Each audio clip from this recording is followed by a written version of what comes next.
a member of the Arnold Historical Society since its inception in June 2005. Today we will visit 5 of the 6 villages that created Arnold in 1972.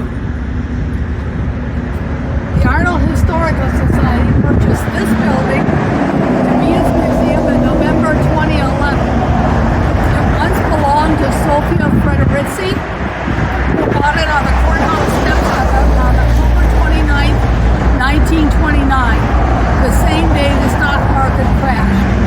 It once belonged to her father-in-law, Peter Frederici, in 1849.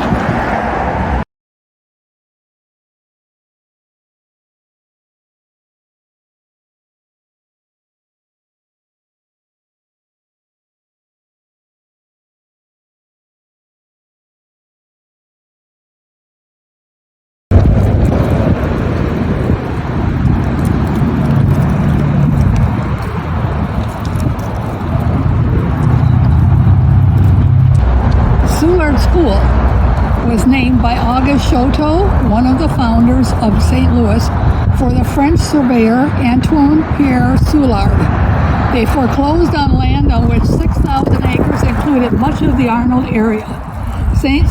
Seward School began in 1883, which later burned to the ground. A new Seward School was built in 1905 for $2,000 to house grades 1 through 8. In 1948, it was incorporated into the Fox C6 school.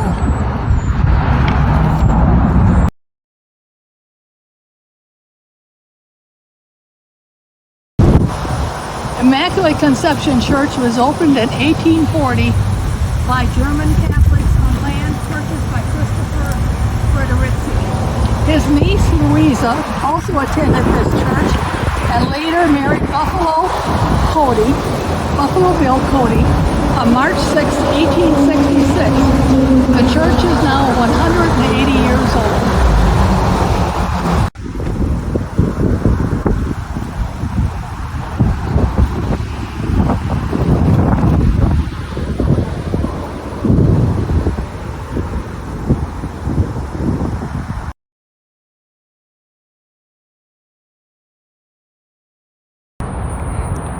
The old rock house in Maxville stands on a hillside along Old Lemay Ferry Road. Choteau and Seward deeded the land in 1855 to Stephen and Connie Smith.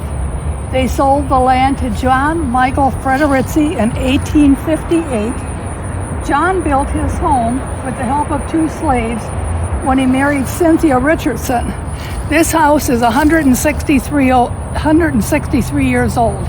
It has natural limestone from this area.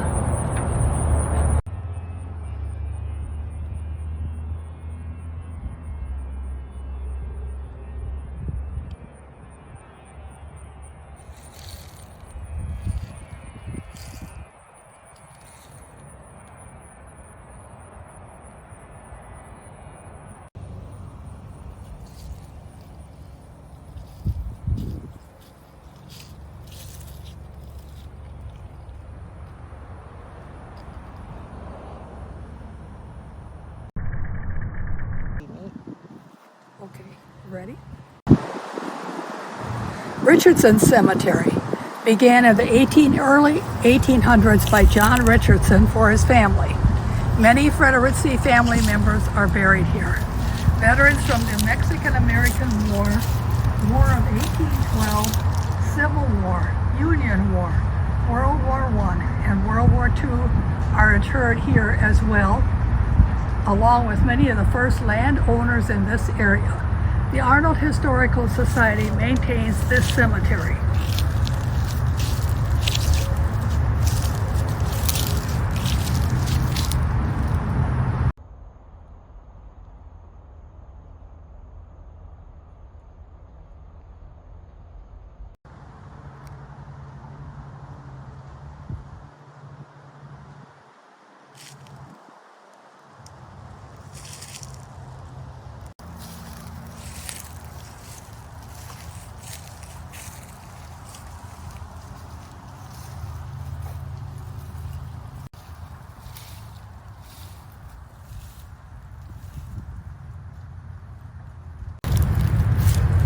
This is the first grave here in the cemetery. A little seven-year-old boy named Stephen Smith, and I think he was buried here like in 1848 or something. I think his parents were the Stephen and Connie Smith who got the old house in 1855. Close-up sign.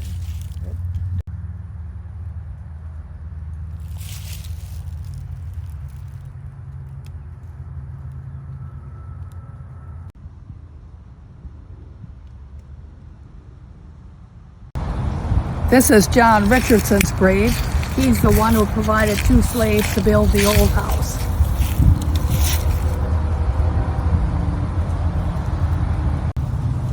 This is Sarah Richardson, wife of Booker Richardson, and one of the people who started founding this cemetery.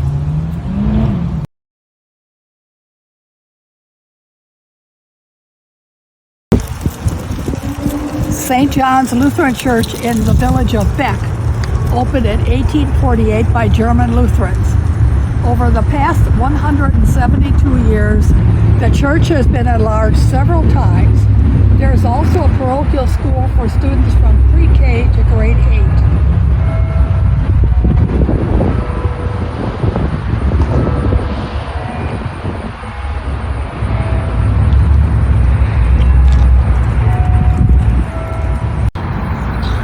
The Keller House was built in 1915 by Caspar Knoll.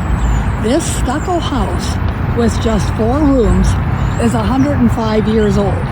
Eventually, it was given to Caspar's granddaughter, Esther Averbeck, who married Marvin Keller. In 2019, after Mr. Keller's death, the property was purchased by St. John's Lutheran Church.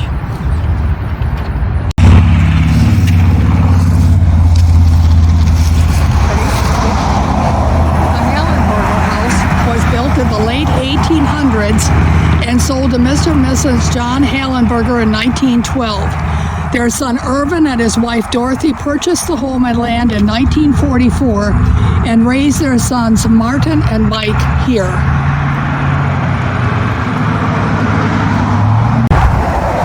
The Martin's Fix-It shop down below is Martin Hallenberger, who always fixed everybody's lawnmowers. And he, his wife, Margaret, and Michael all drove school buses.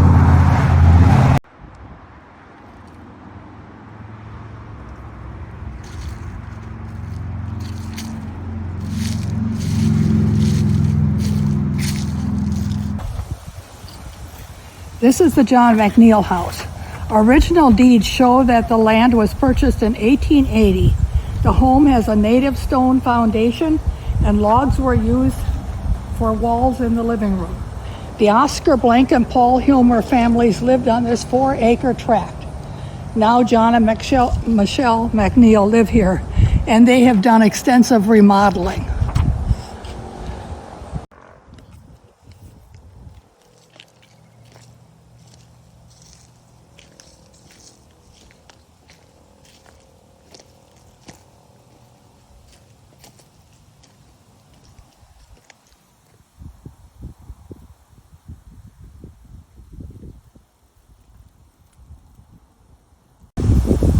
Near the Hilmer home is the Met House, which was built in 1894 by Henry Lupke.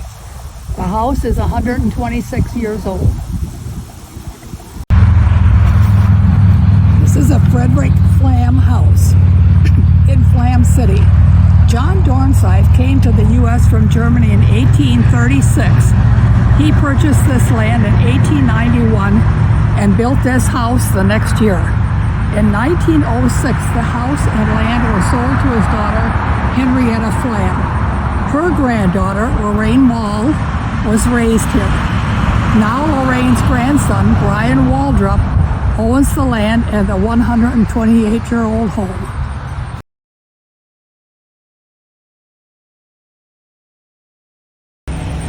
Tenbrook. The Tenbrook Station Lounge stands near a 4-room house made of concrete block, built in the 1940s. The house, in a park-like setting, stands near the Merrimack River. The railroad tracks are across the street from the original train station, where the trains used to get water for the steam engines. Trains continue to run daily.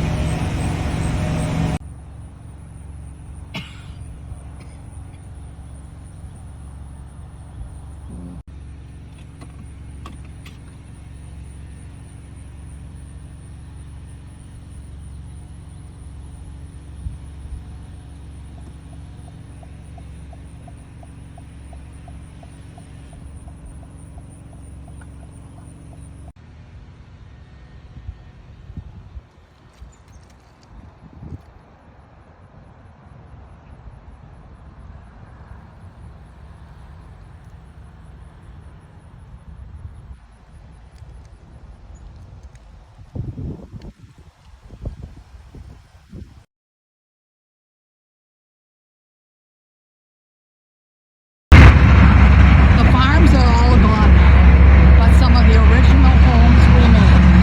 Life continues here in the northern part of Jefferson County.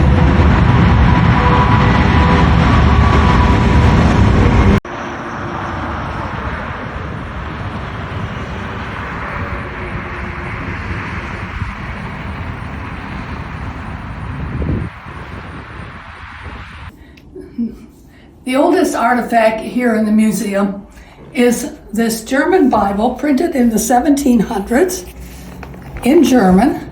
Oh, it even has pictures. I didn't realize that. But this was printed in the 1700s and carried by Max Stengele, who came from Germany to this area in 1873. He founded the town of Maxville. And this is still part of Maxville.